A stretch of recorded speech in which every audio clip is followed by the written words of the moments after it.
Good day everyone. We are the Group 5 and we are tackling about the disaster preparedness. Preparing for disasters saves countless lives and speeds up people's recovery. The need to prepare for a world of unexpected shocks has become clearer than ever. Epidemics, floods, storms, droughts, and wildfires are all expected to become more frequent and severe, affecting hundreds of millions of people every year. Red Cross and Red Crescent societies around the world, supported by the IFRC, are working to improve their preparedness for disasters.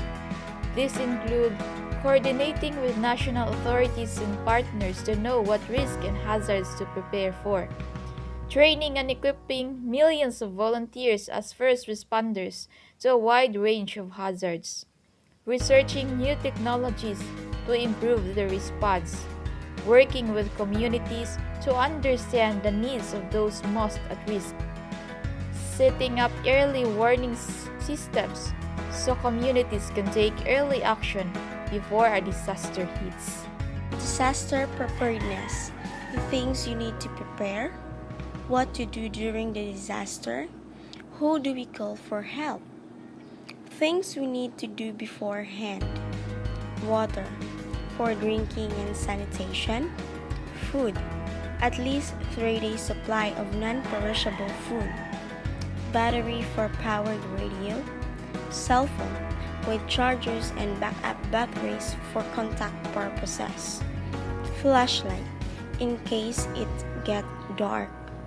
First aid kit, whistle, mask, wipes for personal sanitation, local map, and finally a plastic shelter for purposes.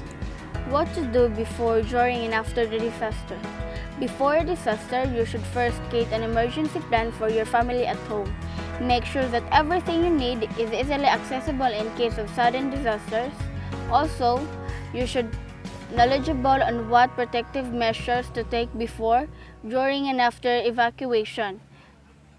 This is for preparation for whatever type of operation that will be carried out in your specific area. Lastly, you should put into your mind your local emergency contact number, or better to list them and place it where you can easily see them.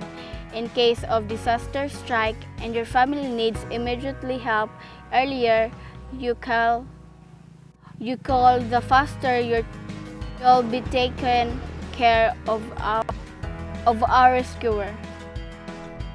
During the disaster, first thing you should always put into mind is to stay calm, because if you are calm, you think more properly and you make more wise decisions that would reflect on your action.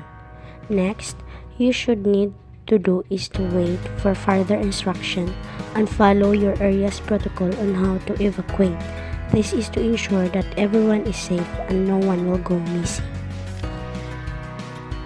After the disaster, first, you should find a safe place to stay and check with your local officials further instruction.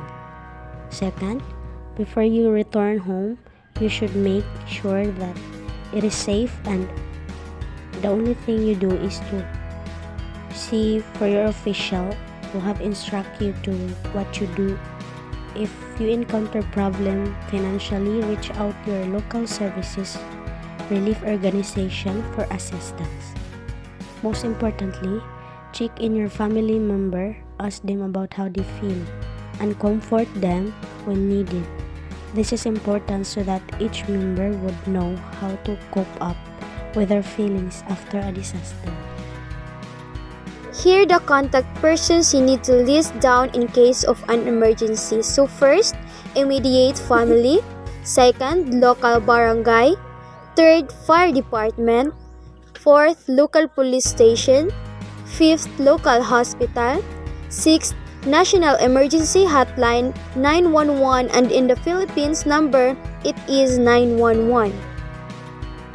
Disaster preparedness isn't just the right thing to do, it's the smart thing to do. We must step up action and investment in preparedness now. rather than waiting for the next disaster to hit.